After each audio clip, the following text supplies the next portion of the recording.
Welcome back to ESPN3 and the Watch ESPN app here in Atlanta, Georgia, as the players have just been introduced. Sean Lenning going up against Vic Perez. My name is Dave Vincent. We have Martin Mulkerns in the booth. This is a quarterfinal match and the last quarterfinal of the day, as the semifinals will be coming up a little bit later on, and also fifth place semifinals will be taking place here on this live broadcast provided by the World Players of Handball. Martin? Serve 0. This can be a good one here. Sean Lenning played tremendous yesterday. I mean, no offense, he played you, but yeah, it was. If that same guy shows up, watch out. I think he.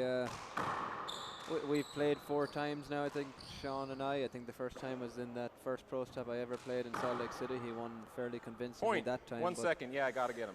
The 2 times in between, once in Ireland and one at the U.S. Nationals 2 years ago, I got through in 2 tight games. But yesterday, he played very well. Okay, we got 2 linesmen. Serving well, and I think when you're on sometimes as well. And 0.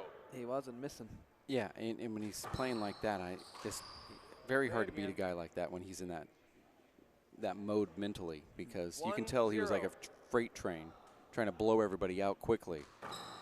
I've never, well, I did play 1 game once, but I felt like he was hitting very good fly shots, very good kind of those underhand, well, hitting shots on the up bounce.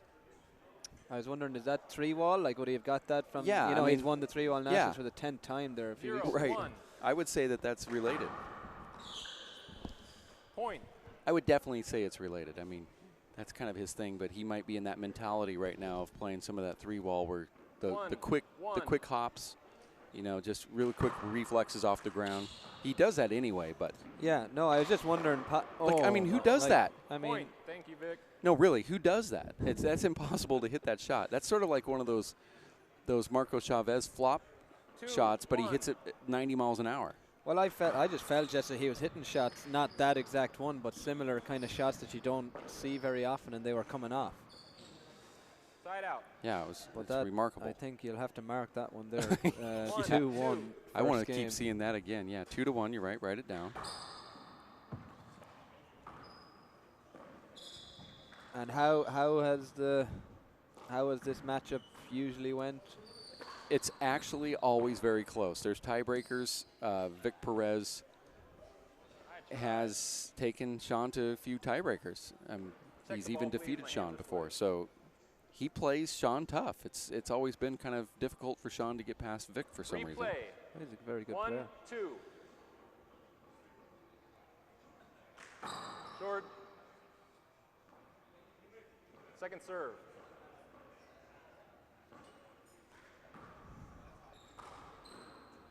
Wow. Side out. I don't know if you're able to do a replay on that, but oh yeah. Vic goes for a 2-wall lob from the left. Sean just takes it out there and rolls it in the right corner. Those are those serves he was doing yesterday as well, and they just run across the back. Here's that replay. That's an underhand punch fist. I mean, it's a walking in, like I'm going to take 1 step, couple steps, and pop it. It's only 3-1, and we've already seen 4 2 of the best shots of the weekend. Yeah, that's the Sean Lenning kind of in a nutshell. Side out.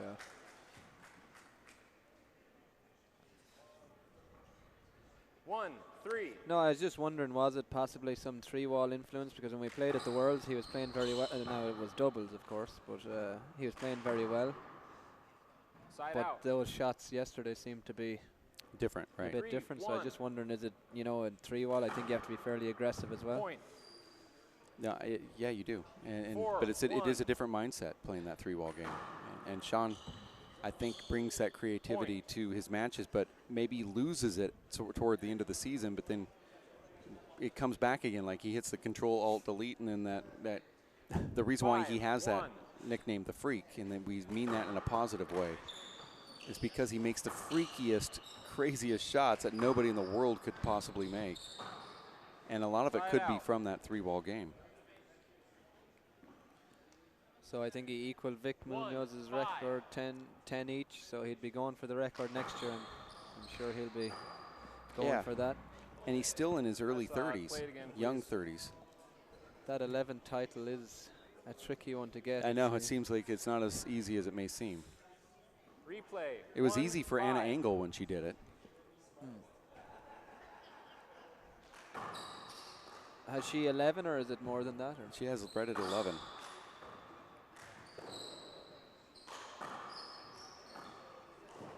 Look at that shot. Oh, Side good out. rally. And that's what players do when your opponent is making these 5-1. crazy gets. You feel like you have to force yourself to hit a ball 1 inch high, and that's an overhit serve. Point. Oh, Vic backs Sean out of the way, and this feels like all he has to do is just feather it up there. Almost like he took a little bit off that, right? 6-1. I'm not sure. Like oh, he was, what a serve. that's crazy hop right there. 7-1. Natural hook with the, But Sean has got at least 3 aces already now. Like the one before that, maybe to go 4 was a reverse down the left. Point. but even Sean, see what he's like overplaying that in a perfect position. Like he 8. almost is there. Timeout. But my point is when Sean's in this, what I call the clamp down mode, where he's able to do things like this, where he gets up front and he's dictating traffic, you have to try to hit a ball 1 inch high because you can't do anything more than that he's going to get. And what happens is you're hitting it 1 inch low and you're skipping him in. And that's what Vic has done. We've seen maybe 3 or 4 skip-ins from Vic that were just off by maybe just a finger's length. And then the opposite is true for Sean. The outrageous shots are going in. Yeah. You know, like that spike that we saw from the back left. The serves are. He's got 30 that seconds. crazy hop there. Reverse. Well, on he the one before overhit that. his serve. He overhit it, but he put so much natural hook on it. When it popped off the back wall, it handcuffs Vic, who kind of throws the ball up to Sean, who then makes this crazy shot in the left corner. So 15 Sean's hot right now at 8-1. This is exactly where Lenning wants to be. Game number 1. He's the number 2 ranked pro on the tour. I think only person to defeat Killian last year. And one hell of a match if you didn't see it. I didn't see the full Time game. No, I in. saw It's the unbelievable. comeback as such. 8-1.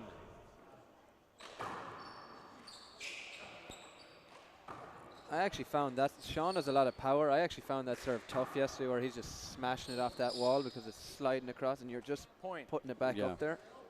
Yeah. And then he's so aggressive on the next shot. 9-1. Short. I think he's very difficult to play against. Second serve. Because he seems much taller than he is. Point. It's he's 6'2", or it feels like he's 10, 6'5". 1. He's a strong man. And he has long arms, and he has Point. power in areas when other players that you play don't have power in those positions. They might be off balance and they have to twist their body around. 11-1. Sean has the same amount of power no matter which way he's standing with I his think feet. I'm And gonna there's have another 3 crack serve. serves in a row. Yeah. Timeout. Your second timeout. And another, look at Vic's And just Vic, calling like, another. in fairness to Vic, this is what I like yesterday. Yes, I'm calling the timeouts. There are some shots I should have got here. I missed that dump like he did in the left corner. But, I mean, what can you do? 3 Nothing. crack serves. And like, is he going to try to shirt change? I don't know. No, he was Like, how he could was you- asking if he can do a half timeout. He was asking if he had a Yeah. 30-second timeout that he could use It's instead just of it. It's incredible, really. Because he didn't really want to take the full timeout here. He just wanted to break the momentum, and he called the timeout wrong and should have called it as a 30-second timeout, but he Okay. called a full timeout. So he said, "Can I change this to a 30?" I don't think the ref allowed him to have that. There's actually, it's very hard to Short. say much about this. Like, Vic hasn't done a whole lot wrong. 'Cause It's he not had his fault. a Sean's quarter of sitting- the scores so yeah. far. They were impossible to return. Look at this. See how creative that is, Now, and the ball you were- slides. I know what you were visualizing there. You were visualizing Denver, maybe 2013-14, where he runs back into that back left corner and he's up behind the back kill Yeah, in that the was right amazing. corner. That was amazing. That reminded me of that Point. Desi Keegan 60-30 Behind the back, behind the back shot. back right corner into the front left. Yeah, 13-1. you didn't think I I've was seen watching a few that, of did those you? games, but Oh, another crack, and Vic somehow gets a back fly kill from Sean. Hits that wide. 14-1. I mean, really, this is. It's This honestly can't be less much 10 more than minutes. 8 minutes, right? One. It was less than. Short. So Sean does. But though. it's a Second great serve. thing in a tournament to be able to do that as well. I think to have quick games, because obviously when you have to play, let's take it that Sean wins this game. He's hoping, I'm sure, to play 2 more matches. The less time you're in there, the better. Point. Sean goes for the flat rollout mouse on that one, missing. And a 2-14. point here now, 2-14 for Vic Perez. Short ball. Second serve. Vic can't seem to He hasn't get got any ti- type of momentum Yeah, here he against hasn't been Sean. given a chance to. Boy, this ball. You Good know, the ball shot. looked slow when Vic was serving, and then it hits that ceiling, and now it's fast again. Oh. That's a crazy bounce. Oh my Side God. out. On the run. I think if you're looking for your highlights of the 14-2. weekend, you probably won't have to go much further than this. Side out. First. And then he hits the ball into the ground on a serve. I don't know. 2-14. It's got a bit of everything. Short. I don't know what else you could say. Second serve.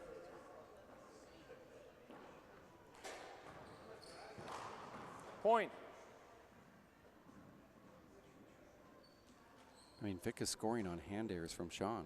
I mean, Sean going for shots that your coaches and instructors will tell you 3-14. this is what you don't do.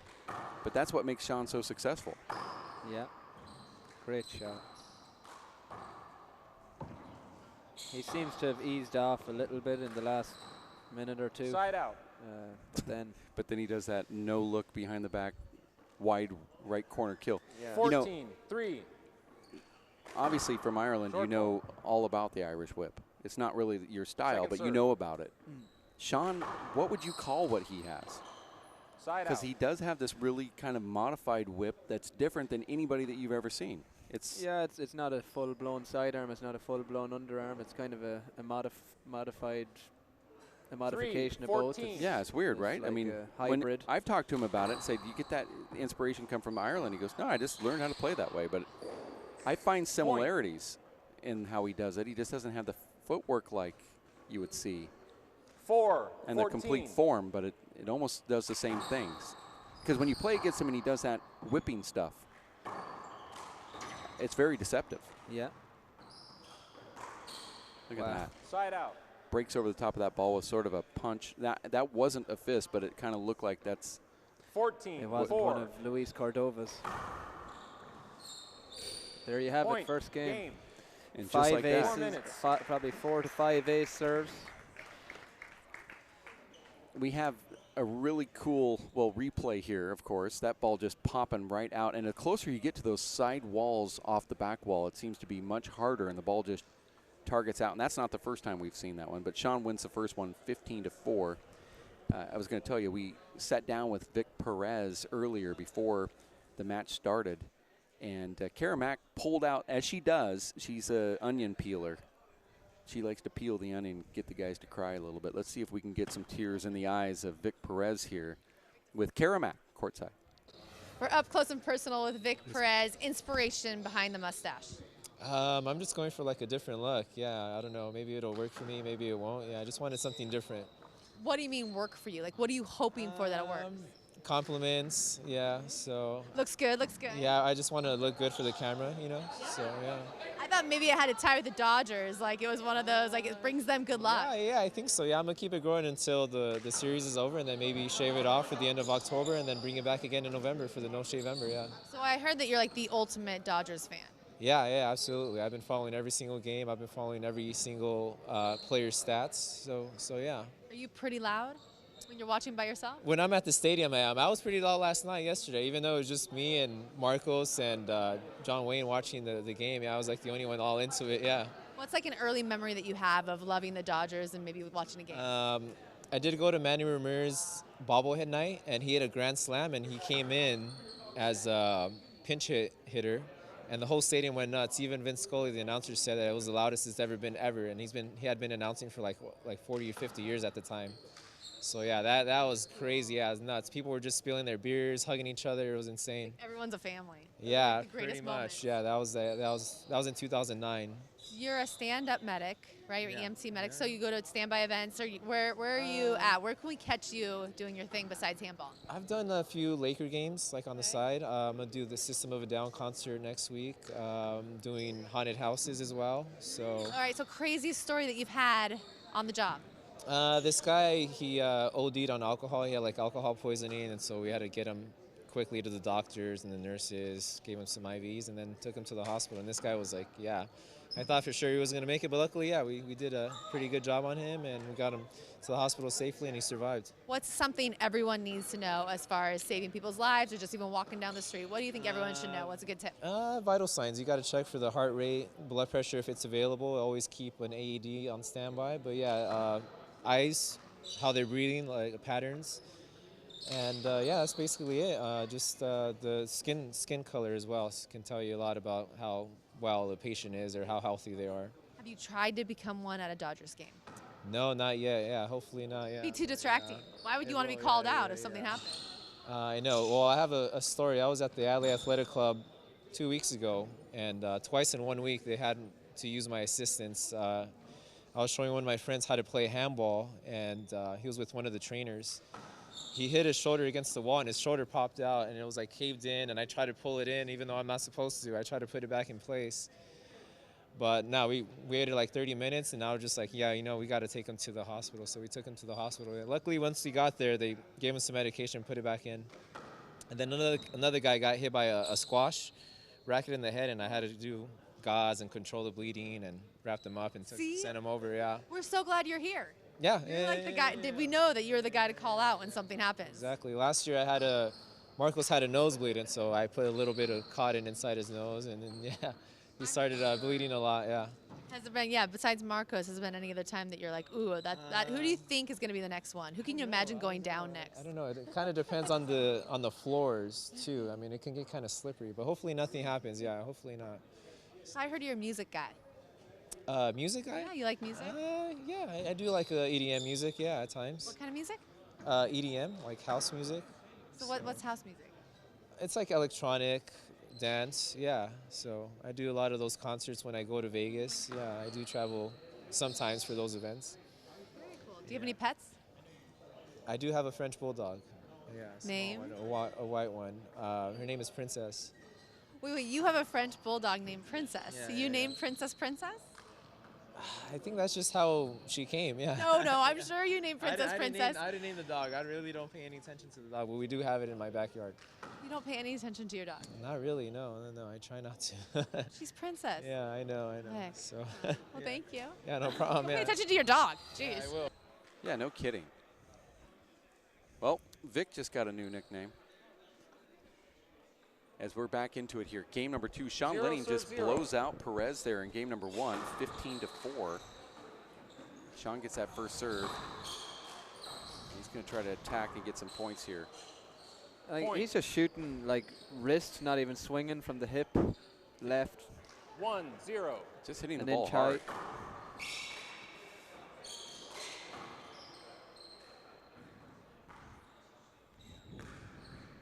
You find it when you're playing these guys and they're being ultra aggressive that you say to yourself, I'm going to have to match their aggression because it's not working. Side out. Doing this methodical stuff because they're just going to, cut it off or go for a bottom board on an unorthodox moment. So I'm going to have to do those things, dude. Do you do that, or you say I'm going to have to tighten it up? Yeah, I think yesterday, I can only probably say from my own experience playing, I can probably relate to what Vic is feeling here. He's not necessarily playing badly. It's more Sean's actually playing so well. But I think to win the game, like Vic's going to have to, I think the serves are going to probably have to put Sean under a bit more pressure than that. And he's going to have to shoot a lot more than he did in the first game. But then again, he wasn't really given any, I can't remember him with too many big setups. Yeah, too many opportunities. I know he missed that one that we mentioned, in the soft one into the left corner, but other than that, he was side out. I suppose Sean was dictating the pace. 1-2. Short. Second serve. I know you were saying yesterday Sean has a very good roof game as well, but do you think, or maybe it was Dave Fink saying that, but do you think slowing this game down would work? Would a 2-all lob, or I would say that try even get the returns to be up that high? Yeah, I don't think you want to ground and pound with him right now because he's obviously doing as good as you can do at the moment with that game. So yeah, I would say you have to slow it down here. 3-2.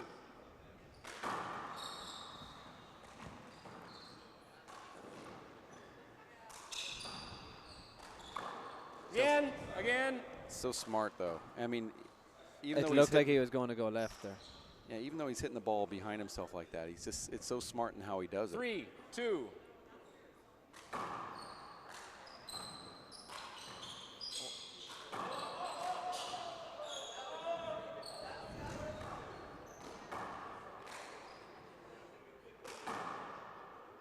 Point. Vic just not able to set his feet here at all. He's just, everything is so hard. He's just in retrieval mode. 4-2. Replay.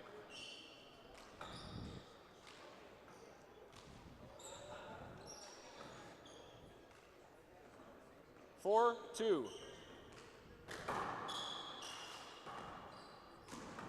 Set up again. Point. It's really simple, actually, when you're looking at it. It's Yeah, like, this from is back- possibly how you would First teach time someone to out. play handball. I know we said maybe you wouldn't I teach them how to know. play some of those shots, but if you could tell them good serve and then kill, Yeah, from really no that matter where, simple. it doesn't matter where you're standing either. Like, you go for the first one, and no matter where they hit the next shot, you are going for a kill shot. well, I don't know what I'd teach them that. I mean, I don't know how you but that's can- what he's doing. I don't know how you can teach footwork on that because it's so unpredictable, but that's really the mentality Sean has right here. I mean, it's worked well enough that he's ranked number 2 on the tour, Yeah. and a pretty solid number 2. It's not like, It's a consistent. yeah, it's where he ends up most of the time. So yeah, it's pretty. I'd it's- like to see. It's something I probably didn't do. Yes, I put in a few 3 walls. I think I put in 20 one seconds. overhand lob, but then he did that fly like what he did with Vic Perez, the one we replayed. Uh-huh. Now, that's somewhat a fault of the serve. I think that it wasn't deep enough or possibly too high. It was just hanging for too long. But it would be interesting to see if Vic were to change the serve or do 5-2. something different, because I think at the moment it's probably looking very similar to what happened to All right, time in. me yesterday. It's going very quickly, Right. and he's just playing very well in that 5, game. But Two. you have to get back in the service box to do Yeah. those things. Sean's not. He's a bully right now. Point. Everything seems to be tough. Because if Vic is going to return that 6, serve, Sean's 2. going to try to step in and pop it before Vic has a chance to get up to the, the red carpet. It takes one heck of a return of serve to get it past Sean, Side out. and he skips that one in. See, I think Sean, most people wouldn't even appreciate how difficult that 2, shot he hit 6. around the walls is. He just flicked his wrist Yeah. at that, and it went all the way around. right? It looks very easy. It's, I Side mean, out. the power involved to flip that ball as high as he did and as hard Running as he backwards. did. 6-2. It's technically very tough. I But think- everything's coming off. Even that kill there and that True. for the handoff, everything's working. But you're talking about teaching like somebody how to do Point. Sean. I don't think Sean could actually teach somebody how to do what he does, because Sean just developed this style 7, as a young 2. kid, 7-year-old, 8-year-old playing. Yeah, he must have sport. been. I was actually talking to him about this the last day. It's incredible. Actually, he's played. I think this is probably his 17th year playing pro handball. Like he's Right out. Yeah, at and he's 16, like he 32 qualified. or 31 Yeah. years old. I mean, that's the thing about Sean is that I think he 2, was 15 7. when he qualified. 15. That's Or incredible. you said 16, but I think his first technical qualifying win was at 15 years of age. I remember We'll I replay that lived one. near Sean. We're both, he's from Washington, but I was from Oregon. So I 2, remember 7. playing Sean when he was about 16 years old. And he's no different. It's like the same guy as a young kid when he was a top player. That's a nice Point. shot. But I remember I won my bracket, my bottom bracket. He was in the upper bracket. 3, 7. And I went in there, and when our match ended, and he did what he did to you yesterday to me back in the early 90s, mid 90s. out.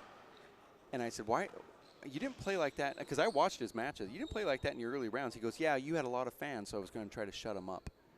Oh. And 7, he's a 3. 16-year-old kid saying, you had a lot of fans, and I just thought I'd just shut him Point. up. So he gets motivated off these things, 8, and it 3. happened at an early age. And I've heard him say that Short. against you when you first faced him in Salt Second. Lake City.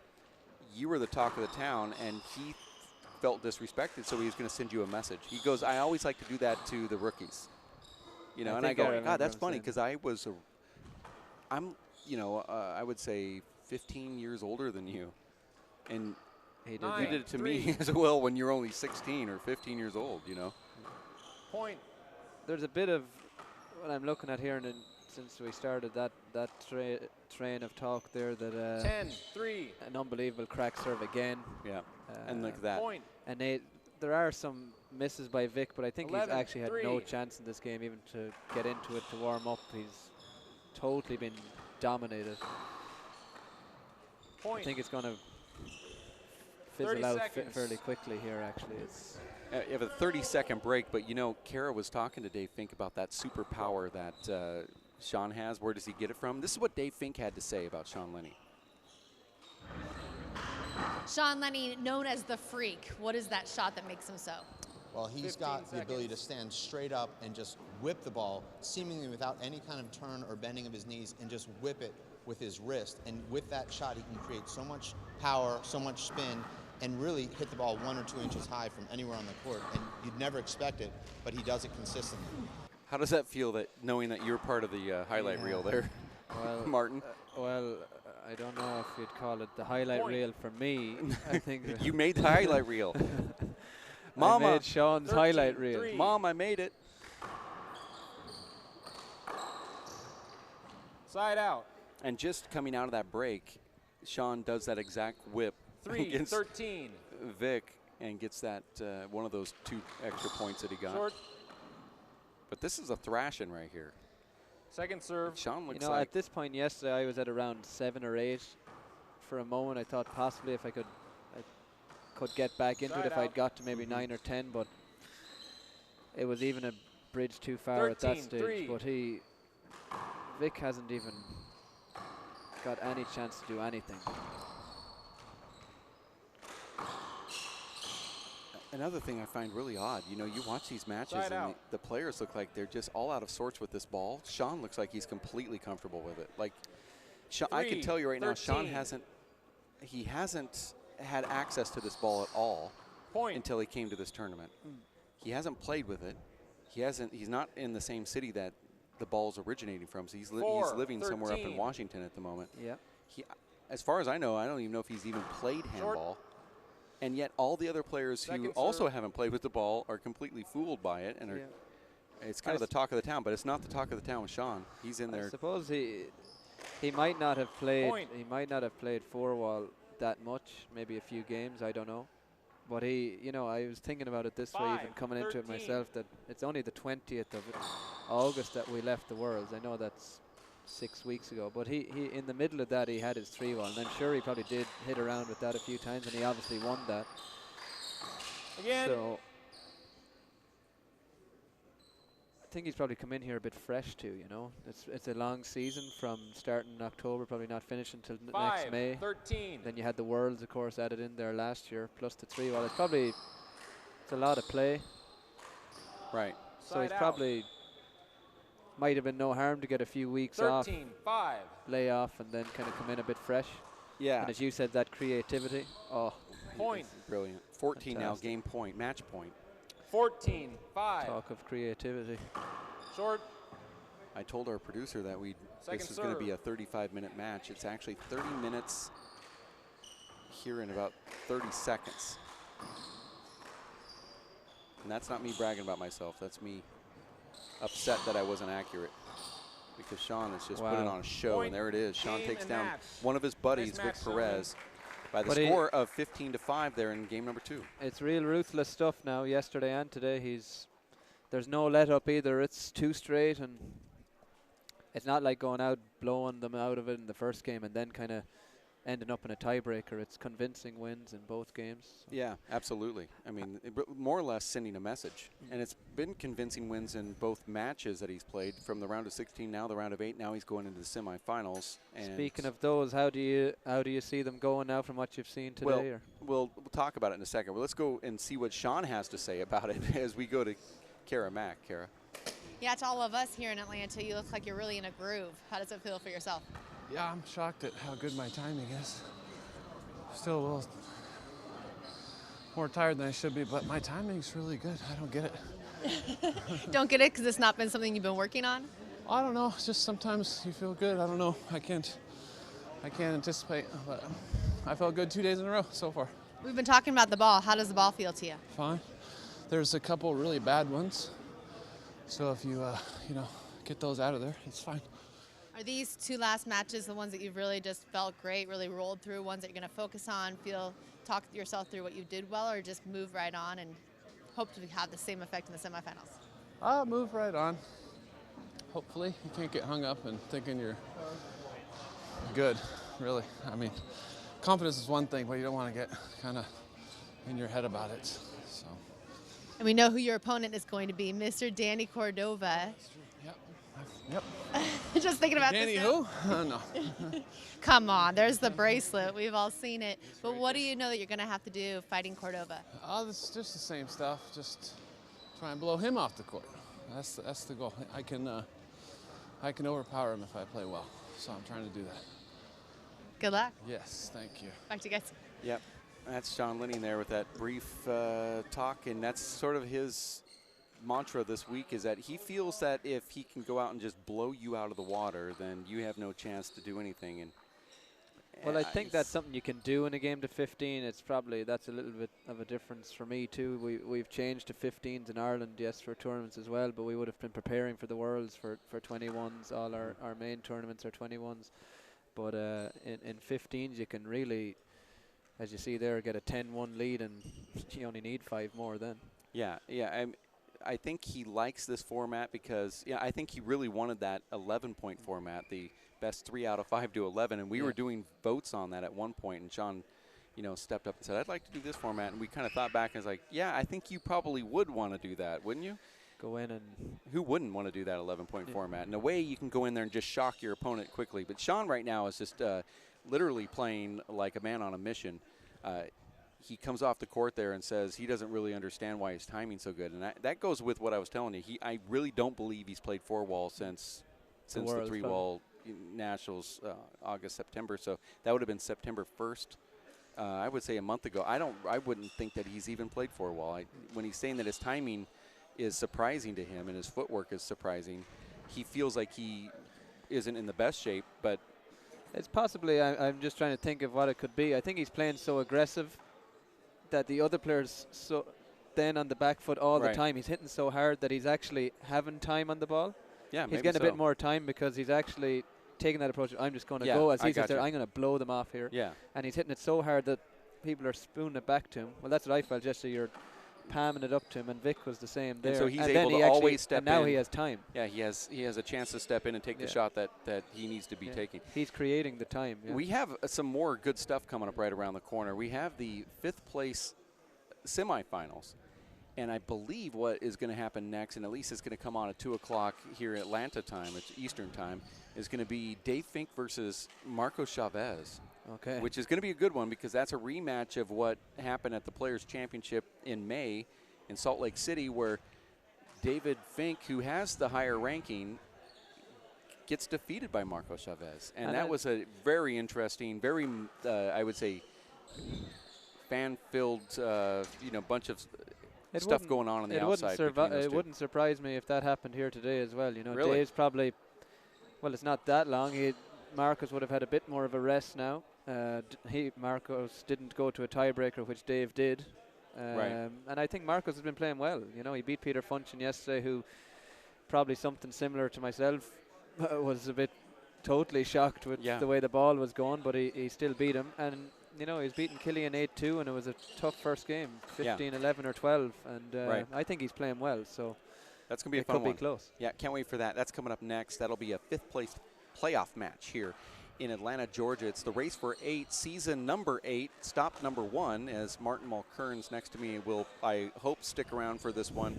It'll be a 1-game match to 25. Dave Fink going up against Marco Chavez in about 10 minutes or so. We're going to take a break, and we'll be back as the race for 8 continues here on ESPN3 and the Watch ESPN app. Stick with us as the continued coverage from the World Players of Handball will bring you more of this amazing handball action coming up next.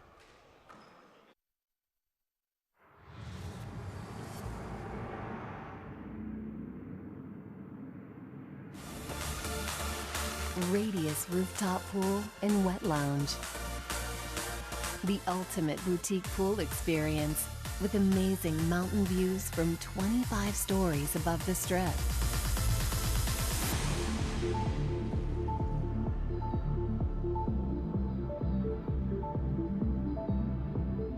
Radius Pool at the Stratosphere.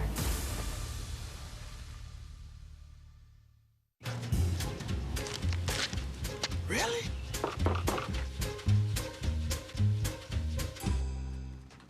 Buzz, what's up, man?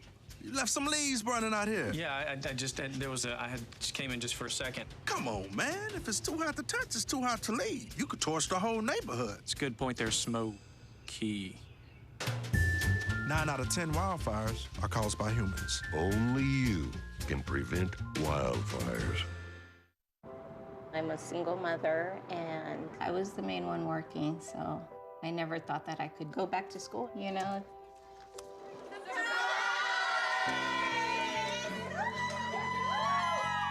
My sister, my mother, everybody wanted to help me with my kids. I could not have gotten my diploma without my family. Find free adult education classes near you at finishyourdiploma.org. Bring out the action hero in you. Fuel up right and get energized.